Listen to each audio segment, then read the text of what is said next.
இங்க அவர் இந்து இது வேற. அது ஃபுல்லாவே வந்து இங்க பெரியாரிஸ்ட், அம்பேத்கரிஸ்ட் தான் இருக்காங்க. அதனால அவர் ஏத்துக்க மாட்டாங்க. அவர் இங்க விஜய் இங்க நிறைய பேர் ஏத்துக்கல இங்க. ஆ. அதனால வந்து அவர் ஏத்துறதுக்கு ரொம்ப விஜய் கஷ்டம் தான். ஏத்துக்கலன்னு சொல்றீங்களா? ஆமா. ஆனா அவரு இப்ப நிறைய அதுதான் 33% தான் விஜய் வந்திருக்கு. மிச்சம் 65% 67% வந்து விஜய்க்கு ஆப்போசிட்டா தான் இருக்கு. ஓகேங்களா? அதுவும் இல்லாம இப்போ வந்து எல்லாருமே வந்து எப்படி சொல்றதுன்னா, மாறிச்சு அவங்களுக்கு இது மைண்ட் செட்டே மாறிச்சு. ஏன்டா விஜய் போட்டோம்னு நினைச்சு நிறைய பேர் இப்போ திங்க் பண்ண ஆரம்பிச்சிட்டாங்க.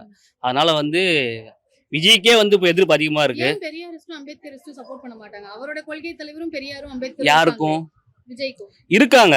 இப்போ கவின் கொலை வழக்கு நடந்துச்சு. விஜய் பேசினாரா? அதுக்கு பேசல. அதுக்கப்புறம் வந்து இப்போ பக்ரீத் ஒன்று வந்துச்சு, இல்லை முஸ்லீம் பணி ஒன்று வந்துச்சு. அங்கே வந்து பீஃப் வந்து இது மாதிரி பண்ணாங்க.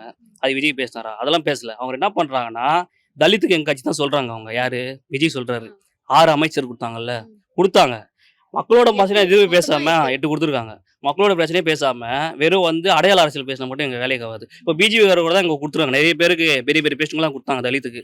அதனால வந்து அவங்க பிஜேபிக்கெல்லாம் வந்து சப்போர்ட்டெல்லாம் கிடையாது. அவங்க தலித்துலாம் சப்போர்ட்டெல்லாம் கிடையாது. அதனால வந்து அதே மாதிரி அரசியல் தான் விஜய் பண்றாருன்றீங்க. அதோட தான் மெயின் அதுதான். இப்போ திருவள்ளூருக்கு இன்னைக்கு காவி சாயம் பூசினாங்க. என்ன பேசினாரு அவர்? இன்னைக்கு ஒண்ணுமே பேசல. தமிழ் தாய் வாழ்த்து 3வது இடத்துக்கு போயிடுச்சு. ஏன்னா பேசினாரு. இன்னைக்கு தமிழ் தாய் வாழ்த்து ஃபர்ஸ்ட் பாடிட்டாங்களே. எப்போ இதெல்லாம் பாடுவாங்க? கவர்னர் முன்னாடி பாடணும். அதுதான் இப்போ இங்க போன ஆட்சியில டிஎம்கே ஆட்சியில ஸ்டாலின் இருந்தாரு. எப்படி ஓட விட்டாங்க பாத்தீங்களா?